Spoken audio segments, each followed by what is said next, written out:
Chapter क्या start है आज? Coulomb's law and charge.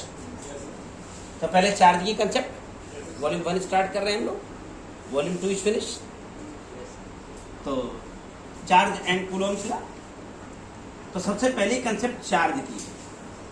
सभी बच्चों को याद होगा अच्छे से व्हाट इज चार्ज, खूब ऐसे गहराई से डाला था आपके मन में कॉन्सेप्ट ऑफ चार्ज। थोड़ा सुनाइएगा आप हमें। नहीं, नंबर नहीं बोलेंगे।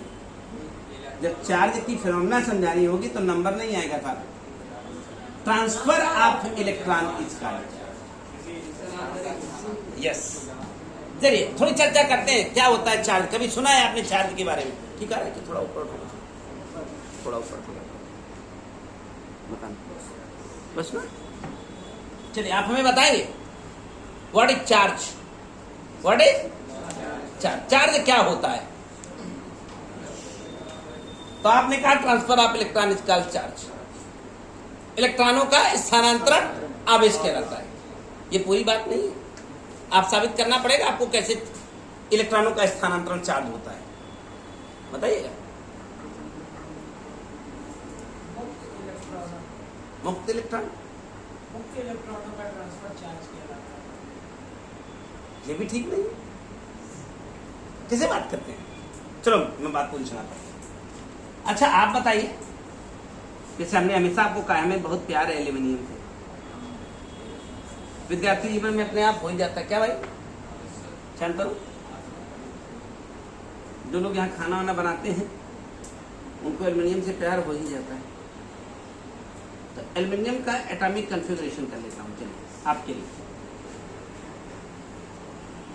एल्यूमिनियम के न्यूक्लियस में कौन बैठा होगा? पूरी न्यूक्लियस फिनिश पढ़ के आए हैं भैया। इसमें इसको घटाते हैं तो नंबर ऑफ न्यूट्रॉन निकलते हैं। और यहां पहली ऑर्बिट में 2 इलेक्ट्रॉन, दूसरी ऑर्बिट में 8 और आखिरी ऑर्बिट में 3। यही परम सत्य है। तो आपको पता है कि इलेक्ट्रॉन, अभी हम लोग रदरफोर्ड का परमाणु मॉडल, नील्स बोर का परमाणु मॉडल, कितना कुछ पढ़ के आए हैं अभी रिसेंट। पूरी केमिस्ट्री पढ़ के आए हैं, वॉल्यूम 2 से खत्म करके आए। तो उसमें तुमने क्या क्या देखा कि ये इलेक्ट्रॉन अपनी ऑर्बिट में घूमते रहते हैं। अब वो क्या कहते थे नील्स बोर साहब कि इलेक्ट्रॉन उन्हीं कक्षाओं में घूम सकता है जिनका कोणीय संवेग h/2 पाई का पूर्ण गुणज होता है। यानी इनमें कक्षकों की भी एक लिमिटेशन है, हर कक्षा में हर इलेक्ट्रॉन नहीं घूमेगा। ऐसा ही कहा क्या? तो इलेक्ट्रॉन इनमें घूम रहा था। ये इलेक्ट्रॉन जो घूम रहे थे अपनी ऑर्बिट में, क्या ये फ्री इलेक्ट्रॉन थे? अर्चित नहीं थे। तो क्या थे? अगर ये फ्री इलेक्ट्रॉन नहीं थे तो क्या थे? ये बाउंडेड इलेक्ट्रॉन थे। अपनी ऑर्बिट में जो घूम रहा है वो बाउंडेड इलेक्ट्रॉन है। इलेक्ट्रॉन फ्री कब होता है? जब अपनी ऑर्बिट छोड़ करके बाहर चला जाता है। तो कदापि ये फ्री इलेक्ट्रॉन नहीं थे। जब वो अपनी ऑर्बिट छोड़ के बाहर चले जाएंगे तब वो फ्री इलेक्ट्रॉन कहलाएंगे, राइट? जब वो अपनी ऑर्बिट छोड़ के चले जाएंगे तब वो फ्री इलेक्ट्रॉन कहलाएंगे, डेफिनेटली। तो चलिए साहब, आपको तो पता है इलेक्ट्रॉन आवारा है, सबको मालूम है। एक दिन जो आउटर मोस्ट ऑर्बिट वाले, जो घर से जितना ज्यादा दूर उतना ही आवारा का। लेकिन इसके साथ तो उल्टा, कैसे? ये घर इससे सबसे, कोचिंग के सबसे नजदीक घर इसी का है और सब ज्यादा आवारा यही है। इससे ज्यादा फिलॉसफी पढ़नी है। कहाँ के हो तुम? अरे हाँ, कहाँ के हो? मिर्जापुर में। ज्यादा दूर के नहीं, लेकिन तब भी आवारा हो। तुम नहीं हो? हमको तो नहीं लगता है। कुत्ते की पूंछ कभी सीधी भी है? यस। कभी सीधी भी है क्या? तो जो आउटर मोस्ट ऑर्बिट के इलेक्ट्रॉन है, इलेक्ट्रॉन वैसे आवारा होता है, लेकिन जो जितना ज्यादा दूर है उतना ज्यादा आवारा है। ये आउटर मोस्ट ऑर्बिट के तीनों दोस्त एक दिन कहते हैं चलो यार निकला जाए। जाएंगे कहाँ भाई सकते हैं? Civil line. वहां क्या रखा है? गर्लफ्रेंड हो तो सिविल लाइन जाओ, बहू नहीं है इनके सारों का। ये ऐसे अब भाई आवारा है, ऐसे इनका मन नहीं लगता घर में, ना पढ़ने में, ना लिखने में, किसी काम करने में। एक दिन भाई निधरा जी निकल गए, तीनों निकल गए। कितने निकल के चले गए? अभी शुरुआत की स्टेज में इसके पास कितने इलेक्ट्रॉन मौजूद थे? 13 इलेक्ट्रॉनों का टोटल चार्ज कितना था? 13 प्रोटॉन मौजूद थे। 13 प्रोटॉनों का कितना चार्ज था?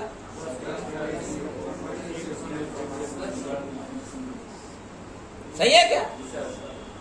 नेट चार्ज के बारे में अगर हम बात करते हैं, न्यूट्रॉन तो बेचारा न्यूट्रल होता है, डेफिनेटली नेट चार्ज कितना हो जाता है? क्यों? कितना जितना पॉजिटिव उतना। अब आपने कह दिया कि 3 चले गए। कितने चले गए? और 3 इलेक्ट्रॉन यदि चले जाएंगे तो इलेक्ट्रॉन कितने बचे? 10 इलेक्ट्रॉनों का चार्ज कितना हो गया? प्रोटॉन पढ़ाकू है, मैंने बता रखा है उसकी परिभाषा।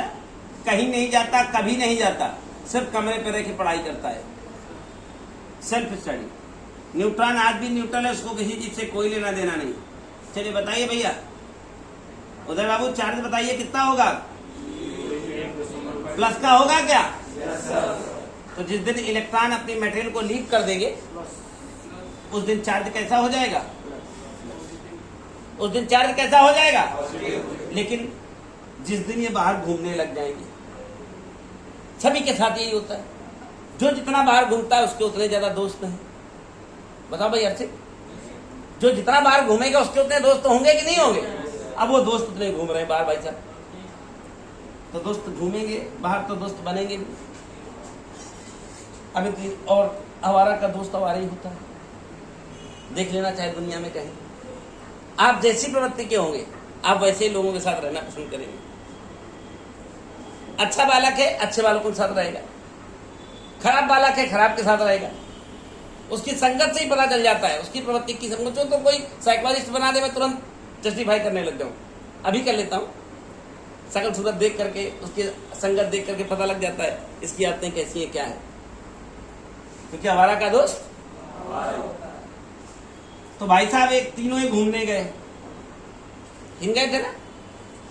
अबे घूमने जाएंगे, मान लो इसने कहा सिविल लाइन ही जाएगा, सत्य हम सिविल लाइन नहीं गए, तो इनको दोस्ती करने में बहुत कम समय लगता है। हमको तुमको एक बार हेजिटेशन होगी किसी से बात करने में, लेकिन जो आवारा होते हैं वो तुरंत रास्ते चलते लोगों को जो है दोस्त बना लेते हैं। देखा कि नहीं आपने? जितने ऐसे लोग होंगे ये रास्ते चलते लोगों को दोस्त बना लेंगे, मिले ना मिले ऐसे चलते चलते रास्ते। और भैया कैसे हो? तो इनके दोस्त इनके जैसे होंगे। तो अब ये जब दोस्ती हो जाएगी बाहर, तो बाहर की दोस्ती घर पर भी लाते हैं। हमारे साथ देखिए होता नहीं, अबे चलो आज हम रूम पर चलते हैं, वो हीरा कहाँ गया? वो कोहिनूर दोस्त तो फंसे थे 2-3 दोस्त कोहिनूर के, वो ऐसे दोस्त थे उसके जैसा था वैसे दोस्त। और प्रमाणित तो कर रहा हूं मैं तुमको, तो कोहिनूर बना कि नहीं बनाए दोस्त। तो तीनों बाहर घूमने गए, अपने जैसे तीनों को लिवा लाए, बोले आज मुर्गा बनेगा है क्या? नहीं करते। अब देखो 3 गए थे, 3 अपने जैसे लिवा लाए, तो इलेक्ट्रॉन तो भाई साहब इसमें 16 हो गए। भाई अर्चित, इलेक्ट्रॉन तो कहीं जाता नहीं है। अच्छा, इलेक्ट्रॉन तो घूमने गया था तो लिवा लाए। प्रोटॉन बेचारा पढ़ाकू, इसे किसी का कोई लेना देना। और न्यूट्रॉन न्यूट्रल, कहीं नहीं जाता, कुछ काम नहीं है उसका, न पढ़ता है न घूमता है, बस सोता है आराम से, मोबाइल फोन देखता है। इसमें तमाम न्यूट्रल भी है। आप बताइए नेट चार्ज के बारे में क्या राय है? कितना सरल और सीधा कहानी है। क्या ये माइनस है? यही बात आप क्लास 9 की केमिस्ट्री में पढ़ते हो। 9 से अगर आपने पढ़ाई शुरू कर, क्लास 9 की केमिस्ट्री में लिखा मिलता है, किसी मेटेरियल से इलेक्ट्रॉन निकल जाता है तो वह पॉजिटिवली चार्ज। कैसा चार्ज? और इलेक्ट्रॉन एक्स्ट्रा आ गया, अपनी क्षमता जितनी उसकी क्षमता है उससे एक्स्ट्रा। 13 की क्षमता थी ना इसकी, 3 और आए हैं, तो जितने एक्स्ट्रा आ गए उतने एक्स्ट्रा इलेक्ट्रॉन के बराबर। ये तो इलेक्ट्रॉन का चार्ज है ना, कैसा चार्ज आ गया? यानी मेटेरियल अगर पॉजिटिवली चार्ज हुआ है तो उसका कारण एक है इलेक्ट्रॉन चले गए, और मेटेरियल अगर नेगेटिव चार्ज हुआ है तो इलेक्ट्रॉन आ गए। बात तो इलेक्ट्रॉन जाता कब है, इलेक्ट्रॉन आता कब है, इलेक्ट्रॉन कैसे जाता है, कैसे आता है। अच्छा, थोड़ी सी चर्चा करता हूँ। अगर इस इलेक्ट्रॉन को बाहर निकालना है तो क्या करना पड़ेगा? एनर्जी देनी पड़ेगी। कोई भी एनर्जी दे दिया हमने किसी फॉर्म में, ये इलेक्ट्रॉन कूद कूद के बाहर चला जाएगा, मेटल कैसा हो जाएगा? Positive charge. और बाहर से आके घुस गए आके इसमें तो नेगेटिव चार्ज। आज से कोई चार्ज की डेफिनेशन पूछेगा, बुलाओगे तो नहीं, क्या बताओगे? Transfer of electron is called charge. Electron गए तो चार्ज, इलेक्ट्रॉन आए तो चार्ज। अब देखिए हो क्या रहा है, नए क्वेश्चन क्रिएट नहीं कर रहा है। अब नए क्वेश्चन जहां क्रिएट हो रहे हैं फिजिक्स के, उसमें ज्यादातर लोगों का इंटरेस्ट नहीं है। भाई जेई नए क्वेश्चन क्रिएट करता है तो ज्यादातर लोग उससे अपनी दूरी बनाए, मतलब उदासीनता है। वरना वहां पर सवालों का क्रिएशन होता है नया। तो हमारे साथ भी बोर्ड पढ़ाते मजबूरियां होती हैं। वही 2 सवाल एनसीईआरटी का ले आइए, 2 सवाल तुम्हारी किताब का ले आइए, इसके बाद खेल खत्म। तो आज अगर 10 साल पहले पुराना वीडियो देखेंगे तो भी कहीं वही 2 सवाल पढ़ा होगा। लेकिन इसी में क्राइटेरिया आप बढ़ाएं तो चीजें और बढ़ें। आपकी क्राइटेरिया लिमिटेड हो गए, सीमित हो गए कि अभी यही करेंगे हम, तो फिर वहां पर बातें उतनी हो जाती है। तो आज भी अगर मैं कुछ न्यूमेरिकल लगाने जाऊं तो आप इलेक्ट्रॉन चार्ज की डेफिनेशन आप सबको याद हो गई, transfer of electron is called. किसी पदार्थ से इलेक्ट्रॉन गए तो चार्ज आए, गए तो पॉजिटिव चार्ज आए तो एक खूबसूरत सा फार्मूला होना चाहिए आपके पास, Q बराबर प्लस माइनस, क्योंकि यहाँ प्लस भी है और माइनस। ये प्लस कब है? जब चले गए। और ये माइनस चार्ज कब है? जब आ गए। और ये यन क्या है? जहां यन क्या है? नंबर ऑफ, अब इसे हिंदी अंग्रेजी का मोहताज नहीं है विज्ञान, number of transferred electron, number of transferred electron, इलेक्ट्रॉनों की संख्या जो कि स्थानांतरित हुए। क्यू क्या है? चार्ज यानी आवेश। ई क्या है? चार्ज ऑफ इलेक्ट्रॉन का आवेश, जो कि हमेशा फिक्स होता है। कितना होता है? 1.6 10 की पावर माइनस 19। क्या भाई रुद्रज, बात समझ में आती है भैया? आप लोगों का भी अभी सेकेंड अटेम्प्ट है ना? आप लोग भी इसे दोबारा पढ़ोगे। हम लोग अगस्त में खड़े हैं, अगस्त में खड़े होकर के क्या क्या करके आए हैं? पहली बार 1 वॉल्यूम और 2 वॉल्यूम दोनों गर्मी में खत्म कर चुके। दोबारा अटेम्प्ट क्या कर रहे हैं? दूसरा वॉल्यूम फिनिश करके आए, 1.5 महीने में 15 अगस्त को खत्म कर लिए थे। अब फिर से वॉल्यूम 1 आज स्टार्ट है। तो जस्ट स्टार्ट। बात समझ में आ गई क्या? कहानी आगे बढ़ाई जाए। चार्ज की डेफिनेशन तो हो गई, सबको याद हो गई। इलेक्ट्रॉन जाएगा तो चार्ज, इलेक्ट्रॉन आएगा तो चार्ज। मोटी मोटी भाषा में, टेक्निकल लैंग्वेज में बोलूं तो transfer of electron is called charge. Charge भुलाएगा तो नहीं, कंफ्यूजन तो नहीं पैदा होंगे। लेकिन मैंने क्या कहा, कंफ्यूजन यदि विज्ञान में पैदा करने हैं, फिजिक्स जैसे विषय पैदा करने हैं तो न्यूमेरिकल लगाइए, और कंफ्यूजन खत्म करने हैं तो न्यूमेरिकल लगाइए। मैंने क्या कहा नहीं सुना? फिजिक्स जैसे विषय में कंफ्यूजन पैदा करने हैं तो न्यूमेरिकल लगाइए, और खत्म करने हैं जड़मूल से तो न्यूमेरिकल लगाइए। पैदा कैसे होंगे? लगाने जाओगे तो कई सवाल समझ नहीं आएंगे, क्या लिखा हुआ है, कैसे करें, तो कंफ्यूजन पैदा हो गया। और उसको खत्म करना है तो उसे लगाना पड़ेगा, उससे पूछना पड़ेगा, हमें डिस्कशन देना पड़ेगा। तो पैदा होंगे तो खत्म भी होंगे। तो एक एक प्रॉब्लम जैसा कि हमेशा पता है मैं आपको लगवाता रहता हूँ, तो आज भी लगाइए। तो वही एनसीईआरटी के 2 सवाल हैं मेरे पास, हरिओम, और 2 सवाल तुम्हारी किताब के झंडू 2 पहले उन्हीं को लगा देते हैं। तुम्हारी किताब के 2 हैं वो लगा देता हूँ, और 2 एनसीईआरटी में बिल्कुल लाजवाब क्वेश्चन है, उन्हें लगा देता हूँ। आज चार्ज की कहानी खत्म करता हूँ, शुरुआत करता हूँ आज। चलिए, चार्ज की डेफिनेशन सबको याद हो गई है? क्या है वो? Transfer of electron is called charge. 130 page का नोट्स होगा, उसमें एक एक डेफिनेशन लिखी गई है। वो याद कराना मेरी रिस्पॉन्सिबिलिटी है, मैं याद करा दूंगा। लेकिन मैं कहता हूं उसको प्रमाणित करवाइए आप लोग। अनसॉर्ट पेपर्स आ गए, उठाइए, शुरू कराइए, ताकि हम ये साबित करा सके या आप ये देख सको कि हमारी जो छोटी सी नोट्स उसमें सब कुछ मिलता है, कुछ अधूरा नहीं है। और ये कैसे पता चलेगा? जब आप पेपर लगाओगे। अब हम हवा में कैसे साबित करें भाई? तो इसलिए सबसे पहले 2000 ज्यादा का नहीं आता है यार। 50 रुपया भी जाओ तो वहां समोसा की दुकान में बैठ जाओ तो वही खवा जाता है। 50 रुपए का एक अनसॉर्ट लाता है, जीवन बदल जाएगा। एक अनसॉर्ट 50 रुपया का होगा बस। तो 3 ठो ले लीजिए, फिजिक्स केमिस्ट्री बायोलॉजी का, मैथ का, बस हो गया। 150 रुपया लगा दीजिए, और 150 सबके पास है। कुछ लोग तो किराया लगा के आते हैं, 150 रुपया रोज आना जाना, 2-3 दिन में हो जाता है। तो यार फिर तो तुरंत, अब कल हमें होना चाहिए सबके पास। कल जब आप आए तो सबके पास होना चाहिए, खरीद लीजिए सब लोग। कल जब आप आए तो कहीं से ढूंढ लाइए, जहां कटरा जहां मिले वहां से ले आइए, मिल जाए ढूंढ के लाइए। आ गए हैं मुझे पता है, ये अभी तो एचएम आया, अग्रवाल नहीं आया अभी, एचएम आ गया। एचएम भी ठीक है, कोई दिक्कत नहीं। छोटा मोटा करेक्शन होगा तो उसके लिए मैं हूं ना, जाके खरीदिए। बोलो चार्ज क्लियर हो गया भाई। हरिओ मैं एक सवाल आपके लिए, आपके एग्जाम्पल का पहला सवाल, आपके एग्जाम्पल का पहला सवाल। भाई साहब जो हमारे साथ पढ़ना हो तो हमेशा किताब खोल के बैठे। एक धातु के टुकड़े से कितने इलेक्ट्रॉन हटाए जाएं कि उसके ऊपर 1 कूलाम का चार्ज आएगा। कि 1 इंटू 10 की घात पूछे,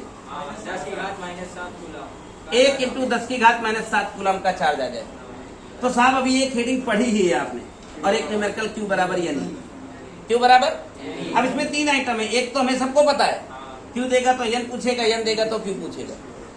तो इसने क्यू दे दिया है 1 गुणे 10 की घात -7। ये चार्ज पॉजिटिव है क्या? कैसा चार्ज है? अगर चार्ज पॉजिटिव है तो इलेक्ट्रॉन हटाए जाएंगे। इलेक्ट्रॉन एन चाहिए क्या तुम्हें? ई का मान होता है माइनस। अब इस एन को निकालना है तो क्या इतने गए गुजरे हो कि इतनी गणित नहीं आती आपको? ये यहां रखा रहेगा, नीचे उतर जाएगा। चलो तुम्हारा मनोबल ऊंचा करने के लिए थोड़ा कैलकुलेशन कर देता हूं। -19 -7 है, हिसाब किताब जोड़ो घटाओ तो माइनस प्लस का 12, प्लस का और नीचे 1.6 है। ये पॉइंट हटाएं तो 0 बनेगा। अभी डिवाइड होता नहीं दिख रहा है। एक 0 इसका पकड़ लाओ। ये 0 यहां शिफ्ट हो गया तो कितना हो गया? 11। एक 0 यहां से हो गया तो कितना हो गया? इतना। 16 छक्का 16 दूने 16 बचाए 10 की घात 11। कितने इलेक्ट्रॉन हटाए जाए, कितना चार्ज आएगा? पता चला क्या? तो ये सवाल झंडू था, निकल गया। इस दूसरा सवाल एग्जाम्पल में वो मैं पढ़ देता हूँ। किसी पदार्थ में 4000 इलेक्ट्रॉनों का बाहुल्य है। यही किसी पदार्थ में 4000 इलेक्ट्रॉनों का बाहुल्य है, मतलब अधिकता। अधिकता मतलब आए हैं, अधिकता मतलब, और इलेक्ट्रॉन आए हैं मतलब क्यू बराबर यानी क्यू बराबर। तो और कैसा? प्लस की माइनस? कितने आए हैं? ई कितना होता है बताइए कैलकुलेट करके। क्यू कितना होता है?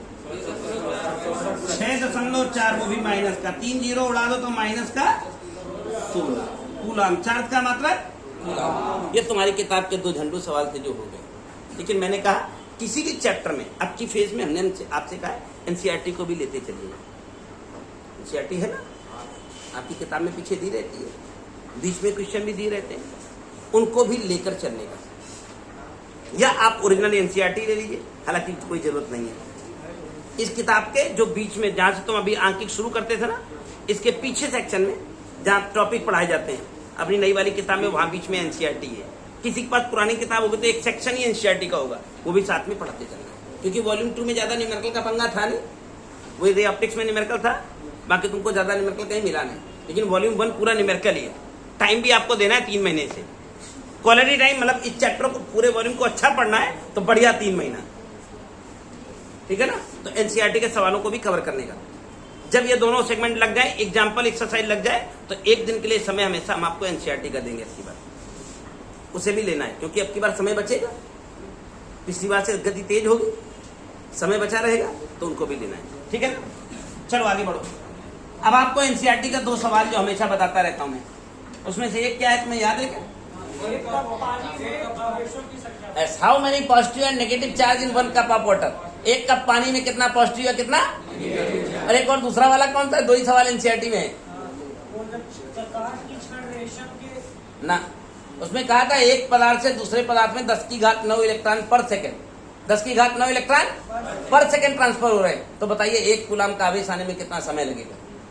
2 ही सवाल है। अब देखिए एनसीईआरटी आज की नहीं है, शायद 150 साल पुरानी किताब हो, 100 साल से चल रही हो, या हो सकता है यूपी बोर्ड का गठन जब हुआ हो, आई डोंट नो। लेकिन उस किताब को आज तक अप टू डेट नहीं किया गया।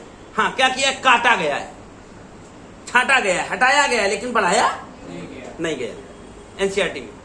और आज तक भी वही 2 सवाल हैं। तो मैं आज पढ़ाऊं या 10 साल बाद हम पढ़ाएं, मिलेंगे वही 2 सवाल। मैं कहाँ चलाऊं? लेकिन आप खुद को अगर अप टू डेट करें तो दुनिया में उसके अलावा भी बहुत सारी किताबें हैं, बहुत सारा कंटेंट मिलता है, बहुत सारे सवाल मिलते हैं। आप लगाएं तो ना आपको मिलेगा। लेकिन आपने क्या किया है? अपने को समेट लिया है कि हम यही करेंगे।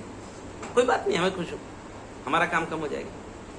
नहीं, लोग तो एनसीईआरटी पढ़ा के बाद जाते हैं। चलो पहले कौन वाला बताऊं? 1 कप ऑफ वाटर वाला बताऊं या पहले वो टाइम वाला बताऊं? चलो पहले 1 कप ऑफ वाटर की कहानी सुनते हैं। अपनी एनसीईआरटी में एग्जाम्पल 2 है। एग्जाम्पल 2 है, कहते हैं हाउ मेनी पॉजिटिव और negative charge in 1 cup of water. 1 cup पानी में कितना पॉजिटिव या कितना नेगेटिव चार्ज है। हाँ, इतना फैक्ट है, किसी भी पदार्थ के ऊपर जितना पॉजिटिव चार्ज होता है उतना ही, क्योंकि जितने प्रोटॉन होते हैं उतने। तो साहब पानी बोला तो थोड़ी केमिस्ट्री पर बात करनी पड़ेगी। यस टू, इसमें हाइड्रोजन के 2 एटम और ऑक्सीजन का 1। तो हाइड्रोजन के 2 एटम में 2 प्रोटॉन उसके न्यूक्लियस में बैठे होंगे। अगर हाइड्रोजन की बात करें तो 1H1 है ना, तो उसके न्यूक्लियस में कितना प्रोटॉन बैठा है? 1। और 2 ठो हाइड्रोजन है तो क्या प्रोटॉन हो गए?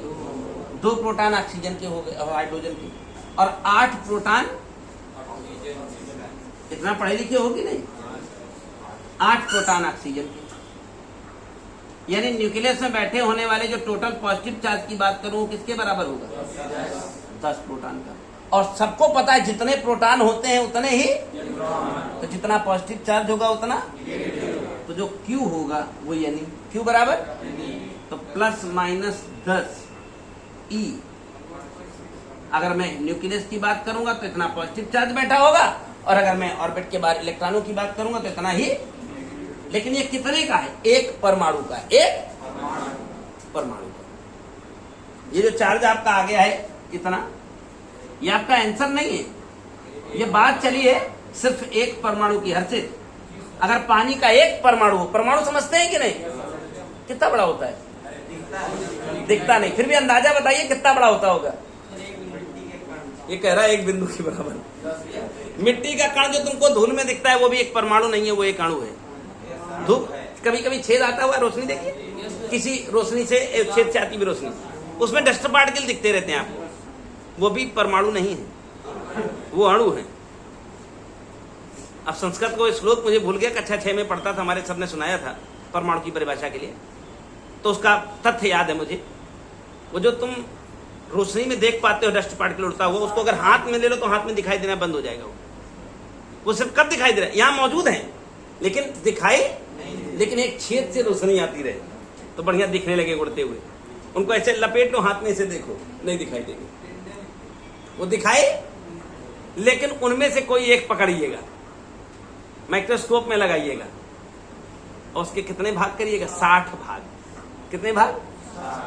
तो 1 परमाणु बनेगा। तब वो जो 1 हिस्सा होगा वो जो तुम्हें आंख से दिखाई दे रहा था वो भी अणु था, और उसके कितने भाग करने हैं? तो 1 परमाणु कहलाएगा। अब इतना छोटा होता है, अंदाजा अपने से लगा लीजिए। परमाणु इतना ही बड़ा होता है साहब, ठीक है ना? अब तो नहीं कहेंगे। तो 1 परमाणु अगर पानी का होता जो कितना छोटा होता, उसमें इतना चार्ज होता, तो कह रहा है 1 कप पानी में कितना चार्ज होगा? किसमें? तो प्रांजल बताएं साहब, 1 कप पानी में कितने परमाणु होंगे, कैसे पता लगेगा? तो मसला आ गया ना, मात्रा दी हो। देखिए आप विज्ञान आप पढ़ते हो, तुरंत आपके दिमाग में स्ट्राइक किया मात्रा दी हो, तब तो बताएंगे। एनसीईआरटी ने वो भी छुपाया है। मैंने इस क्लाइमेक्स को खोला था कभी आपके लिए। एनसीईआरटी का कप कितना बड़ा है? हाँ, एनसीईआरटी में कप की बात कर दे तो एनसीईआरटी का कप हल्का फुल्का कप नहीं है बेटा। इनके जैसों को उतना दूध पिला दिया तो पता चला ये सुबह शाम टॉयलेट में बैठे मिलेंगे, क्योंकि आदत नहीं है। 250 ग्राम है और 250 ग्राम असली दूध पिला दिया जाए इनको, तो इनके जैसे लोग 2 दिन पता लगा कोचिंग नहीं आएंगे। बोले क्या बोल रही, वो गड़बड़ा गया था है ना? तो भैया प्रांजल 1 एटम का चार्ज मिल गया है, कितना है? 10 प्रोटॉन के बराबर या 10 इलेक्ट्रॉन के बराबर। लेकिन आपने कहा 1 कप पानी कितना होता है, तो 1 कप पानी जिस दिन एनसीईआरटी में बात चल जाए तो कितने ग्राम? तो अब बताइए 250 ग्राम पानी में कितने परमाणु होंगे, कैसे पता लगाएंगे? 250 ग्राम पानी में परमाणुओं की संख्या पता लगानी पड़ेगी ना। ये तो 1 परमाणु का आवेश है, तो 250 ग्राम पानी में कितने परमाणु होंगे कैसे पता लगेगा? बताइए, 250 ग्राम पानी में कितने परमाणु होंगे कैसे पता लगाएंगे? उसके लिए दुनिया में एक ही कंसेप्ट है। कौन सी? मोल कंसेप्ट, या कहते हैं अवागाद्रो कंसेप्ट। मोल कंसेप्ट कह सकते हो उसे, आप उसे अवागाद्रो कंसेप्ट कह सकते हो। और उसका एक पर्टिकुलर कंसेप्ट है, उसके लिए आप दुनिया की किताबें पढ़ना बंद करें, सिर्फ मुझे सुन लीजिए। किसी भी पदार्थ के परमाणु भार को ग्राम में बदल दिए, तो पानी का परमाणु भार 18 होता है क्या? तो 18 ग्राम पानी पक्का है 1 मोल होगा। बिल्कुल आप नंबर आप मोल निकालने के लिए भार बटे अनुभार करते हो, हम नहीं करते हैं। हम कहते हैं 18 ग्राम पानी है तो कितना होगा, और दुनिया के सभी पदार्थ के 1 मोल में इतने परमाणु मौजूद हैं क्या? इतने परमाणु 18 ग्राम होता तो इतने परमाणु होते, 1 ग्राम होता तो हमें चाहिए परमाणुओं की संख्या।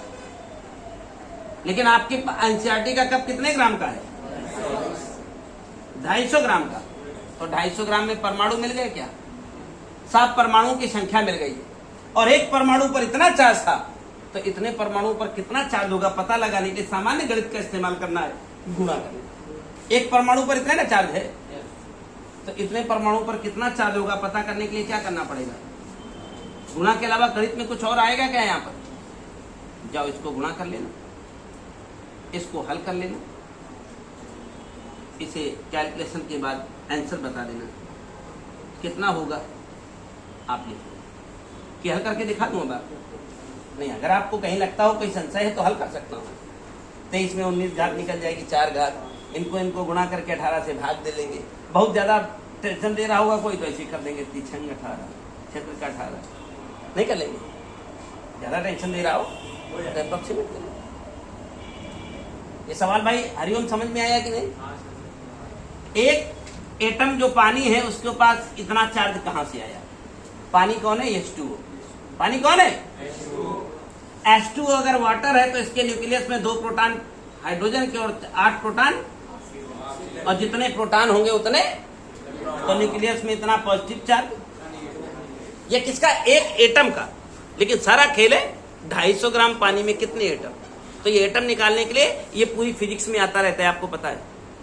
ये मोल कंसेप्ट अभी यहाँ आई है, फिर करंट के चैप्टर में मिलेगा, अभी इसी चैप्टर में एक बार और मिलेगा पुरानी किताब में, फिर करंट में मिलेगा, फिर मैग्नेट में मिलेगा। जितने टॉपिक पढ़ते जाओगे, जितने यूनिट चलते जाओगे, हर बार मोल कंसेप्ट मिलेगा। आप मोल कंसेप्ट केमिस्ट्री का याद करते हो, भार बटे अणुभार, लेकिन हम कहते हैं कुछ नहीं है। हाय वही बात यहाँ भी देख लो। चाहे नंबर आप एटम निकालने के भार को अणुभार से डिवाइड किया कि नहीं, तो एटम मिल गए कि नहीं मिल गए? एटम के बाद मामला बन जाएगा। तो ये सवाल था एक और बढ़िया एक्सप्लिसिट सवाल है। एनसीईआरटी झंडूबाम सवालों को नई जगह देती है। बोला इससे एक एटम निकल करके इसमें चला गया है, इससे एक एटम निकल करके इसमें चला गया है, तो बताओ इसके ऊपर कितना चार्ज आएगा, इसके ऊपर कितना चार्ज आएगा? तो आप बोलोगे इसके ऊपर 1 इलेक्ट्रॉन के बराबर पॉजिटिव चार्ज, और इसके ऊपर 1 इलेक्ट्रॉन के बराबर, यही वही पढ़ के आए हो शुरुआत में। लेकिन क्वेश्चन में क्या बोलता है? 10⁹ इलेक्ट्रॉन 1 सेकंड में 10⁹। इकाई दहाई सेकंड में पढ़ लो भैया। इकाई दहाई सैकड़ा, हजार, 10,000, लाख, 10 लाख, करोड़, यानी 10 करोड़ इलेक्ट्रॉन। कितने? 1 सेकंड में इससे निकल के इसमें जा रहे हैं। और तब भी क्वेश्चन के अनुसार कितना चार्ज लाना है? 1 कूलम का। पूरा टाइम कितना लगेगा? तो बतिया उतनी है, लेकिन पता चला मंद बुद्धि जितने रहेंगे यार ये क्या लिखा हुआ, और जो स्मार्ट है 1 मिनट में बात करेंगे। तुमको पता है 1 कूलम का चार्ज लाना है तो Q बराबर क्या कहोगे? Q कितना है? N चाहिए क्या? E के बारे में बात करेंगे क्या? N बताओ।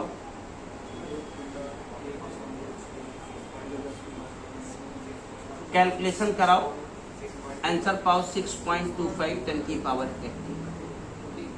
देखो एक बात पक्की हो गई है, कहीं भी अगर 1 कूलम का चार्ज लाना है तो इतने इलेक्ट्रॉनों का ट्रांसफर कराना पड़ेगा। 10⁻18। यहाँ बैठा हुआ कोई व्यक्ति यहाँ ऐसा इकाई दहाई सैकड़ा में 10 पावर को पढ़ नहीं सकता है। आता है किसी को? इकाई दहाई सैकड़ा में 10⁻18 पढ़ना किसी को नहीं आता। ज्यादा कहाँ तक आता है? इकाई दहाई सैकड़ा, हजार, 10,000, लाख, 10 लाख। इकाई दहाई सैकड़ा, हजार, 10,000, लाख, 10 लाख, करोड़, 10 करोड़, अरब, 10 अरब, खरब, 10 खरब। आगे नील पदम संघ उगला जाएगा। अभी 13 ही पावर हुई है, अभी 18 है। तो बात करते हैं। भैया इतने इलेक्ट्रॉन ट्रांसफर कराने पड़ेंगे आपको। और कहानी क्या चल रही है? तो फिर एक नियम कक्षा 4 में पढ़ी हुई चीजें बड़ी काम की। 10⁹ इलेक्ट्रॉन ट्रांसफर कराने में कितना टाइम लगता है? तो एक इलेक्ट्रॉन ट्रांसफर कराने में कितना समय लगेगा? तो हमें कितने इलेक्ट्रॉन ट्रांसफर कराने हैं भैया?